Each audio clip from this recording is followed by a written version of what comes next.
Hi, I'm Sarah from Sabito Media, and I've put together this Launch in the New Year podcast launch workshop. I've split it into two parts. In part one, we're going to talk about the planning that needs to happen before you launch your podcast. And in part two, we'll talk about the tech side of actually doing all the things. So in the description, there is a link to a workbook, and that's a Google document. All you need to do is follow that link, make a copy of it for yourself, then you can print it off if you want, or you can type in as you choose. So make sure you have your workbook to go along with it. Welcome back. Here's part two. If you didn't do part one yet, go back and do that one first.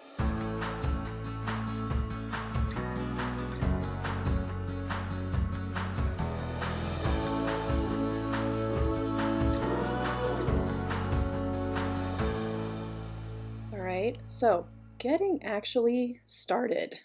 We did a lot with the planning and the thinking about what it is, who it's for, and all of that. Now this is the technical bit. First, you need to set up your hosting, and a host is where you upload your episodes and your show notes for publication. That's your Spotify for podcasters, that's Buzzsprout, Captivate, Podbean, Libsyn, all of those. That's the host. Okay. Then you need three specific things in order to get listed in the different listening apps. So you need cover art, a written description, and one published episode before your official launch. And that's what we're going to use a trailer for, and I'll explain that in a little bit. Once you have all three of those pieces in place, then you can do the distribution. So from your host, you can get an RSS feed link, and then you submit that to the different directories. And the directories are the player apps, and that's Apple and Spotify and Pandora, iHeartRadio, Pocket Casts, all of those. Those are the directories. But you need to give them your RSS feed so that they know to pull episodes from it so that people can find your podcast. So starting with the hosting, here's a comparison. These are the three that I've worked with the most. I have done a little bit in Podbean and Libsyn too. I don't have enough of an opinion on those to really tell you. So these are the top three that I've used with clients. Spotify for podcasters, that one used to be Anchor. It's free. It supports video, and they have a monetization option. You can edit in the app. I think you can even record straight into the app. You can record your episode into the app, edit it there, and then do everything inside there. And plus they have some music options because it's Spotify. But the video and music, if you use the Spotify music, is only available on Spotify, and I think it's only available to paid Spotify members. So if you're going to do that, then you need to go all in on Spotify. It doesn't have as big of a reach, but it does have more perks for that one particular platform. So another one that I've used a lot is Buzzsprout. It does have a free option, and it goes up to $24 a month. Most of my clients are on the $12 a month plan, and that works fine most of the time. They have monetization options, like they've got ads that once you hit a certain number of downloads per episode, then you can start putting ads in, but they don't always have ads available for that. So that's kind of hit or miss. They do have it set up now so that you can take donations, like a monthly subscription from your listeners, and you can set it up so that they get some sort of bonus, something or another. So that's a way to do it. And they have really, really good customer service. If you have any problems with Buzzsprout, they're really responsive and they will fix it immediately if they can. The content you can upload is limited by the membership tier. The free tier, if you just have it free on Buzzsprout, episodes are removed after 90 days. So they're just gone. It starts at $12 a month. They don't delete them unless you downgrade to the free. As long as you're paying, they don't delete your episodes. You get a certain number of hours available to, or a certain number of minutes, I guess, available to upload for your episodes. So if you're going to be having long episodes, you're going to need a higher membership tier. I've only run into that with one client when she was doing episodes twice a week, and then sometimes we would have to add more time, but it's only like $3 or $4 per extra hour of upload, so it's really not a big deal. My favorite though is Captivate, and that one is $17 a month. It does go up. The limitation on their tiers is the number of downloads, but the cheapest one caps you at 30,000 downloads, and it takes a lot to get up there, so you don't need to go any higher than that for quite a long time. You can have an unlimited number of podcasts under Captivate. If you're in Buzzsprout, you have to have a subscription for each podcast you're going to do. Captivate, you can have as many shows as you want. You can have private shows, which are not available for people to search on the apps, but you can use it as part of like a sales funnel or a bonus for your membership or whatever. So Captivate has that option, and it's got some really powerful marketing tools. It's my favorite. All right, so the show title and description. It needs to be clear what your show is about and who it's for. If you get too clever with wordplay, just because you think it's neat or it's cute or you like it or whatever, it might not be clear enough what your show's about and who it's for. And if they come across this thing with, it's got a really cute name, but they can't tell what your topic is, they're probably not going to listen. They might just out of curiosity, but if people are searching for a show about, I don't know, massage, you got to have something about massage in there. Okay. And also you need to check if the title you chose is already trademarked. You can check with the trademark office. I've got a link for that in the workbook also, just to make sure, just to cover yourself. But you got to be really clear, who are you speaking to and what can they expect to learn? What can they expect to get out of this? Because everybody is out for number one. They want to know, okay, what's in it for me? If I give you a half hour to listen to an episode, what's in it for me? And that's something that we can fill in with the show description. So it needs to be less than 4,000 characters. This is the written description that you set up inside the host. Same place that you put your show title and your cover art and everything. It's always in that menu. It needs to be keyword rich. This is how people are going to find your show if they're searching for topics. Got to introduce the show and clearly tell listeners what they can expect. I've got a really simple template that I pulled from another workshop I went to with someone, and that is in your workbook. And, obviously that template isn't going to work for everybody, but it's a place to start. For cover art, it needs to be 3,000 pixels square. So 3,000 by 3,000. JPEG format, medium quality, because there's a file size limit on Apple. I want to say it's 512 megabytes, but I could be wrong off the top of my head. But medium quality JPEG works fine for that. The important thing is it needs to be easy to read in thumbnail size. These are some examples of client shows that I've worked on. It needs to be easy to tell what it is. You don't want to have a light, airy script over a thick forest for your cover art. It's going to be really hard to read that. The fonts need to be bold enough that it's easy to read. And if you don't know where to start, look at other shows in your niche, in your market, that are going to have likely the same kinds of listeners as you, because those are the types of people that you're going to want to listen to your show. So if they're attracted to certain types of cover art, then you should have your art do some of those things. For example, if you're in health and wellness, a lot of those are very like green and earthy. They've got plants, they've got nature, like a magical life over here. So if you're in health and wellness, a lot of the cover art will look kind of similar. Use some of those elements because you're going to attract the same listeners, and that's what you want. Now, if you go into Canva, And even the free version, there are a whole bunch of templates that you can start with. Change the fonts, change the colors, add your picture. A lot of times people want to see your face.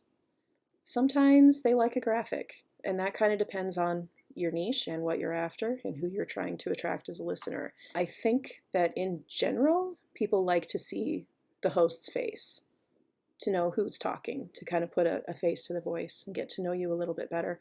But play around in there, see what you like. Just make sure it's easy to read in a thumbnail. All right, going back to the distribution requirements, you need to have one episode published before your show will be available anywhere. And you don't want that to be your episode 1 on launch day, because it can take up to 2 weeks for the directories to approve a new feed. It doesn't usually take that long, but it can. So you want to have one episode in there already published and live, and that's what I always use a trailer for. Now your trailer is the same information as your written show description: who it's for, what it's about. You can go into a little more detail about who you are and what it's about, what listeners can expect when they listen, what they're going to get out of it. And it can be short. Most of these are less than 3 minutes long. I usually put a bed of music behind it, and then we turn it into a little video that's easy to share on socials. So you can use it as part of your marketing, as part of the hype to build up excitement for your show before your launch. But you do have to have one live episode, and that's what we use a trailer for. So you can use Headliner app, I think it is really good at making short videos, and you can also just do this in Descript. That's another reason that I like it. So make an audiogram out of your trailer and then use that as marketing. Then you've got your one episode live for distribution. That's how we do.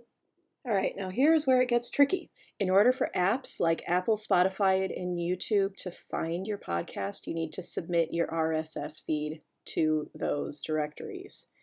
So that's why we have to have a title, description, cover art, and one published episode, because they will not approve a new feed unless it has all of those things. So inside your host, there will be a tab for distribution. It might say distribute, it might say availability. Somewhere in there is your RSS feed link. So you need to copy that, and depending on the host, the Spotify one doesn't tell you how to do this, but Buzzsprout and Captivate do. They'll give you directions on how to submit to each of these. Cool thing about Captivate is a lot of them you can do with one click. Once you get into the distribution tab, you can one-click submit to most of these. There are still some, though, that you're going to have to log in. You might need to create an account and manually submit your RSS link. To do this for Apple, Apple's a tricky one. You need to have an Apple ID. So you log into podcastconnect.apple.com and you put in your Apple ID, you log in with that, create a new show, add show with an RSS link, and that's where you put your RSS feed, and then it has to think about it for a couple of days. Then you need to go back in, log back in to podcastconnect.apple.com, and there will be a drop down for how often your episodes are going to drop. There will be a checkbox for any third-party material, and that includes your music. That's usually the only third-party material that I have to deal with is the music. And make sure that you have an email address, and then you can hit publish. It's usually done within a couple hours lately, but I have had that stage after you go back in and hit publish. I have had that take 10 days at one point. So that's one that you need to have working long before your launch date, because you want to be available on Apple. Apple is by far the largest listening platform. So just make sure, if you think you've already submitted to Apple but it's not showing up and you don't know what's going on, log back in and make sure that you've answered that drop down and actually hit publish up in the top right. That's one of the questions that comes up a lot, and it's not clear inside the hosts when they're giving instructions to do that. That's just something that Nobody really tells you that that's what you need to do. I've had to do it enough times that I know for sure that you have to go back into Apple a second time. None of the rest of these require that you have to go back in. Some of them will send an email confirmation that you'll need to confirm your email, but Apple is the only one that you have to go back into and actually hit submit again. I have had a Spotify take a week. That one takes a while too. That one's a one-click submission in Captivate, but I don't know. I don't know why sometimes they take a while. They just do. All right, so working up to launch day. We've done the setup and the distribution. That needs to be done at least 2 weeks before your launch date. So we get the framework set up. There's plenty of time for the directories to approve the new feed. You've got your trailer. You've got all of these things. You have links that you can send people to so that they know where to find your show. That's when you start to build up the hype. You record and edit your episodes, go live and talk about an episode you just recorded. Well, let's say you're going to launch January 1st. Let's say you get right on this and you're going to go boom right on January 1st. So on January 1st, I just recorded this episode that I am so excited about because I go into this and this and this, and I can't wait for you to listen to it. Go and find my show on Apple or Spotify and subscribe or follow. I think it's follow. Go follow my show on your favorite podcast app so that you get this episode the minute it comes out, because I'm really excited for you to hear this. Talk about these things. Go to the places where your ideal listeners are. If they're hanging out in Facebook groups, that's where a lot of people are. Go talk about your new show in Facebook groups where your ideal listeners are. It's the same thing as finding ideal clients.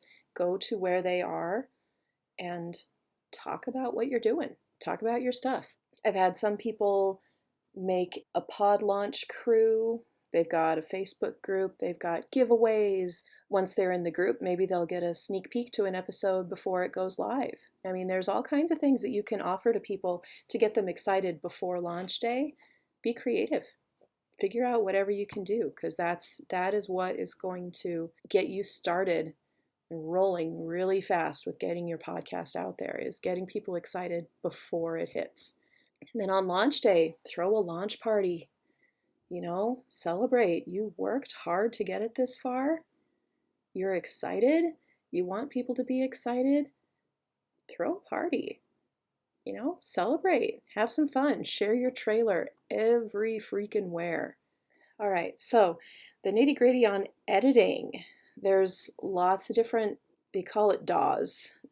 Digital Audio Workspace, I think is what that stands for. There's GarageBand and Audacity. Those two are free. GarageBand is specifically for Mac and Audacity is PC. I'm not sure if Audacity works on a Mac. It might not. Also, Descript is the one I use. Adobe Audition is one. Logic Pro is one that I used to use. I like Descript because it transcribes. When you upload an audio file, it makes a transcript for you.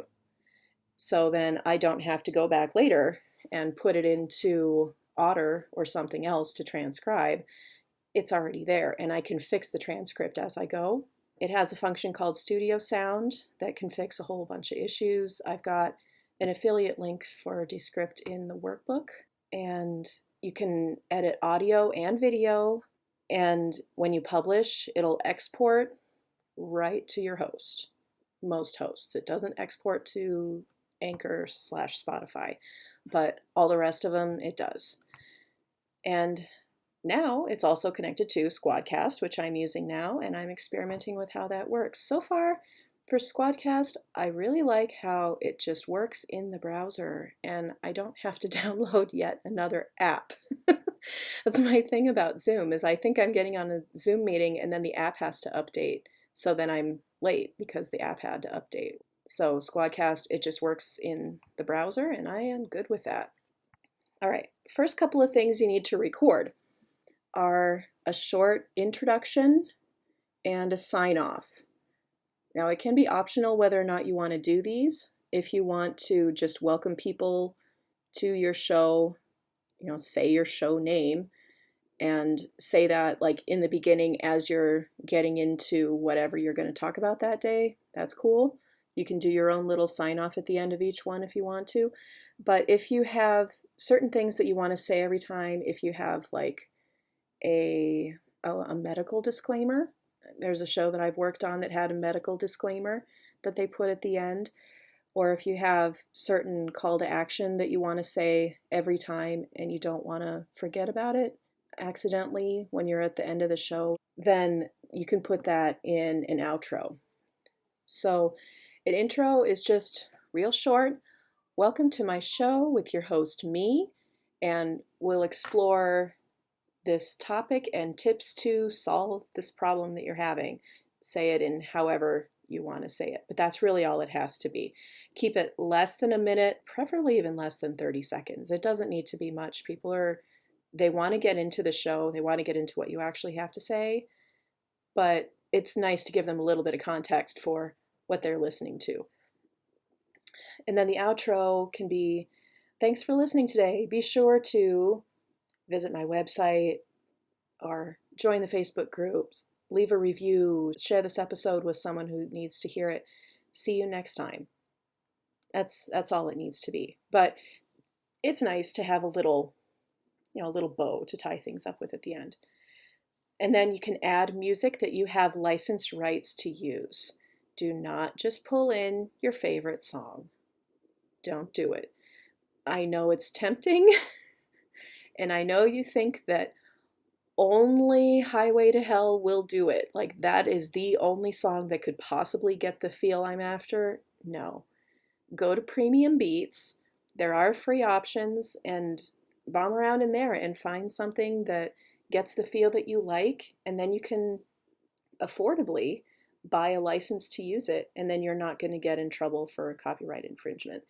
Don't let people tell you that fair use is a thing when it comes to using music on your podcast, because that is a defense in court, which means you will have already gone to court before you can use that. And there's some very specific times when that's appropriate. Fair use is not a thing in podcasting. Don't depend on that. Get some music that you have licensed rights to.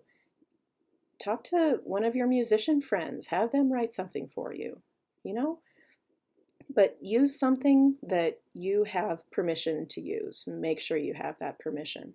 Now, going back to the monetization idea is you can make your own ad and put it inside your own episodes.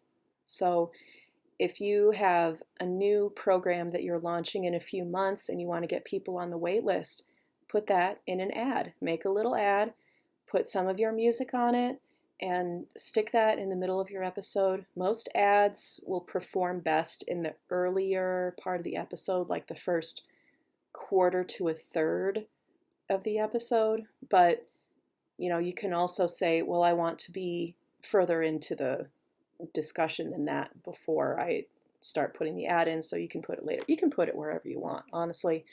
But this is where you get people signed up for your webinars, get them on wait lists. You can get them into your Facebook group. You can get them into your email list. You can get them to your private podcast where you have, like for a subscription fee, they get a little 5-minute pep talk every day. I had a client who did that. She has a private pod for a subscription fee that she goes on 5 minutes every day and gives you a little pep talk in the morning. And that, I think, is wonderful. And that's, and that is a way to make some money on the side. But you can get people signed up for things like that using an ad, your own internal ad inside your podcast.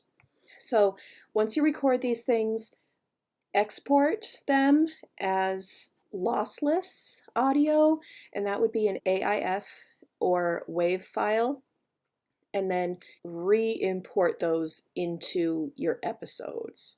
So you record and edit your intro, add the music, export that as its own file. Then when you're ready to work on an actual episode, then you import that completed file and then, lay it on there and then edit the rest of your episode. Same thing with the outro. Commercial in Captivate, there's a cool thing about Captivate. They let you pick where your commercial goes. So you pick on the timeline where you want it to go, and it's really easy to change out ads in there. It's just a click of a drop down option to change out ads. So you can change them seasonally, you can change them for whatever programs you have running, anything like that. So that's the thing I really like about Captivate is dynamic ad insertion. I really like that one. Some basic tips about episodes.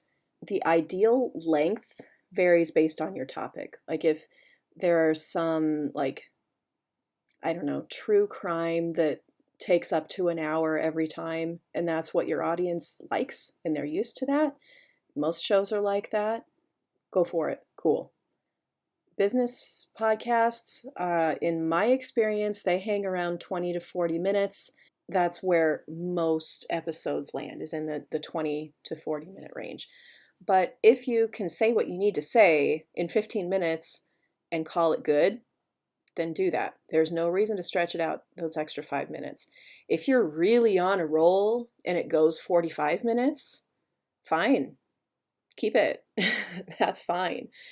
If it's something that can easily be split into a part 1 and part 2, like if you go on for an hour, but the first 20 minutes or so are, this piece of it, and then the rest of it is kind of another piece, and you can kind of encapsulate each of those separately, do a part 1 and part 2, that's fine. You can do that too. But it really, it doesn't matter that much how long your episodes are.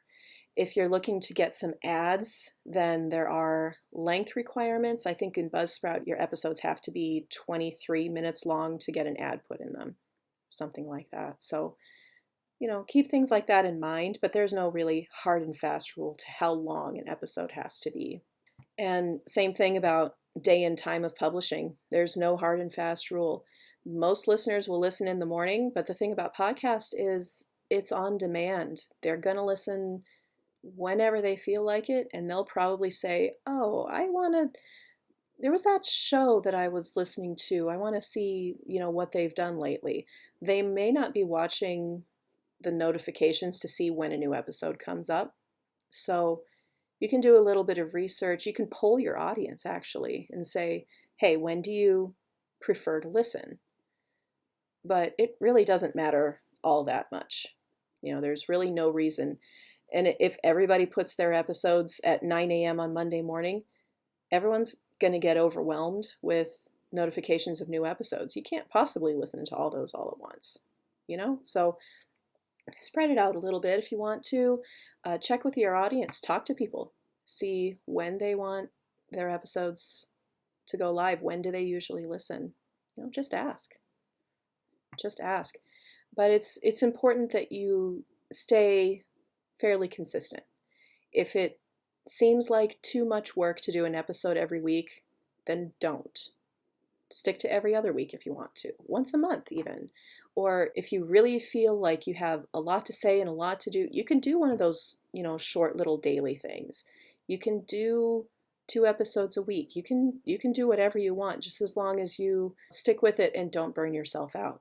Be realistic about the workload and how much you actually want to do. So after you get your episode recorded, edited, you're uploading it, then you need show notes. So each episode has its own written description, and listeners can then skim and see what that episode's about before they listen, or they might be looking for a link or something. That's where you put those. Use plenty of keywords, but it still needs to be readable. You don't just want to have a wall of keywords because ain't nobody interested in that. And there's lots of show notes templates online, and a lot of them look something like this. So date, name, episode title, and number, all of that is inside of your host. You've got a little summary of the episode, about a paragraph or so about the episode's main theme, what it's about. If you have a guest, put in their bio information in there, anything relevant about what your show is. Bullet points and chapter markers, if you want to put in the work to figure out the timestamps for those, you can. That just makes it easier for people to find, like if they're like, Ooh, that one piece. I really need to hear that one piece, but I've only got 10 minutes. Let me scroll and find that. Okay. And then down at the bottom, that's where you put your calls to action. That's where you put your contact information, your website, any links that you want people to visit, links for your guest, ways to contact you, newsletter sign up, anything like that. And that's also where, if you're required to attribute your music, that's where you would put that also. All right, one of the questions that comes up a lot is seasons and how to use seasons. You can choose to start a new season for each segment of your content, or have a set number of episodes, or for a certain length of time, like you start a new season at the 1 year anniversary of starting your podcast. But whatever reason you have for a season, reasons for the season, it's almost Christmas. Okay, that was a bad joke. You need to have a good reason, and it needs to make sense for your audience. So if you've been going along for a while and then you kind of fell off and haven't posted anything in a couple of months, and you're going to kind of shift the direction that you're taking the podcast, but it's the same topic for the same people, then start a new season with a relaunch. You can even do a new launch party, like launch season 2. You don't have to do the distribution or anything for that, but you can do a season rebrand and say, okay, well, I've been talking about this facet of things, but I really need to be talking more about this as it relates to what the show was originally about. If you're going to go like completely off the rails and go from dog grooming to massage, I don't know why those are my examples today, those need to be 2 separate podcasts. So don't use seasons to do things like that. But you can also use a season just of your coaching process. You know, you could do a short season, just 5 or 6 episodes, so that it's easy to find, of this is the process that I work people through when they are a coaching client with me. We work through this piece of the process first. Next episode, once we have this part established, then we work on this piece. Then we work on this piece. You know, and then you can have all of your client testimonials in a season if you want to. So there really isn't any hard and fast rule to how you use seasons. You don't have to use seasons. You can just go straight through. It's just a way of organizing your content. So if you're going to organize your content with seasons, make sure you have a reason to organize your content like that. You know, don't just do it just 'cause. There's no point. All right, so any other questions that I've had come up? I already talked on the monetization stuff. That was a question that somebody had. All right, tips about distribution. This is the one that I see the most, is the question about Apple. And I did talk about that a little bit. If your show is available everywhere but not on Apple, it takes, after you submit your RSS feed, it takes a little bit of time to process a new feed. So, like I said before, you log into podcastconnect.apple.com the first time and submit your RSS feed. Then you have to leave it alone for a couple of days, because it's going to be thinking about it. It's going to be making sure that you've got episode published and description and whatever. Then you have to log back in to podcastconnect.apple.com and answer from the drop down, answer the checkbox, make sure you've got an email address in there. Then you can hit publish up in the top right corner. But if you have only submitted your RSS feed and you didn't go back into Apple, it's probably not going to be available on Apple yet. You're going to have to go back in and do that. So that's one of the questions that I feel like I'm answering every day. That one comes up a lot. But when your show is live on Apple, they'll send you an email. So you'll know when it's approved, but you have to do these other things first. As you're doing your distribution, if you don't do all of this at once, if you get your hosting set up and then you leave it alone for a week or 2 and then you come back and do the distribution later, you may get an error in some of the directories about an invalid email address. So there's a really easy fix to this. All you need to do is log into your host and unhide your email address. That'll be it'll be either in the distribution tab or it'll be in your show settings, something to unhide your email address for 24 or 48 hours or whatever it is, because then that way the directory can send a confirmation email to your email address, make sure that it's a valid email address and a valid feed, and then that works fine. But if you are getting an error about an email address, just go back in and unhide. So if you have any other questions, message me. I'm very available on Messenger. I'm on Facebook and Instagram. But good luck. Work through the workbook. Make sure that you're very clear on what your show is about and who it's for. And make sure that every step you're checking in with yourself on that. Who is your show for? And what are they going to get out of it? Because that's why people will listen. They're always looking out for number one. They want to know what's in it for me. Make sure that it's very clear what's in it for them if they're going to be listening to your show. All right. Share your links with me. I want to see what you came up with. I want to see your cover art. I want to see all of it. If this ends up being overwhelming and too much for you to work with on your own, then lucky for you. I wasn't doing this just for fun, right? This is what I do. I specialize in launching podcasts. I've done so many of them. It's kind of ridiculous how many podcasts I've helped launch. So contact me. Let me know how I can support you. If you just need help with the editing part, that's fine. I'll do that for you. If you need help walking through the entire launch process, then please let me know.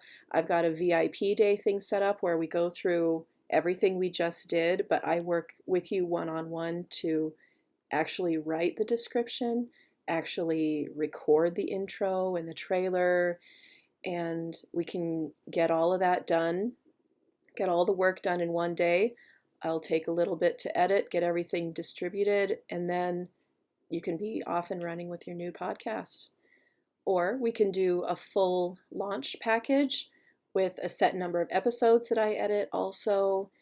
And then, we can decide after that point if you still need the help with editing and moving forward or not. And if you already have a podcast and you just want help with editing, let me know. I'm here. That's what I do. And I want everyone's podcast to be successful. I want to know how you're doing. I want to know what you came up with. All right. I got this slides template from Slides Go, icons by Flat Icon and infographics by FreePick. It was a really cute little thing to work with. So yeah, I liked it. Thank you for watching this and for joining me. That was a lot. I'll make sure to put some chapter markers in here so that people can find what they want, what they need to find. So, all right, well, I hope to hear from you soon. I want to hear all about your show. All of it. I want all the details. Tell me. I want to know everything. I want to know everything. Ask all the questions. I want to answer all of your questions. So until then,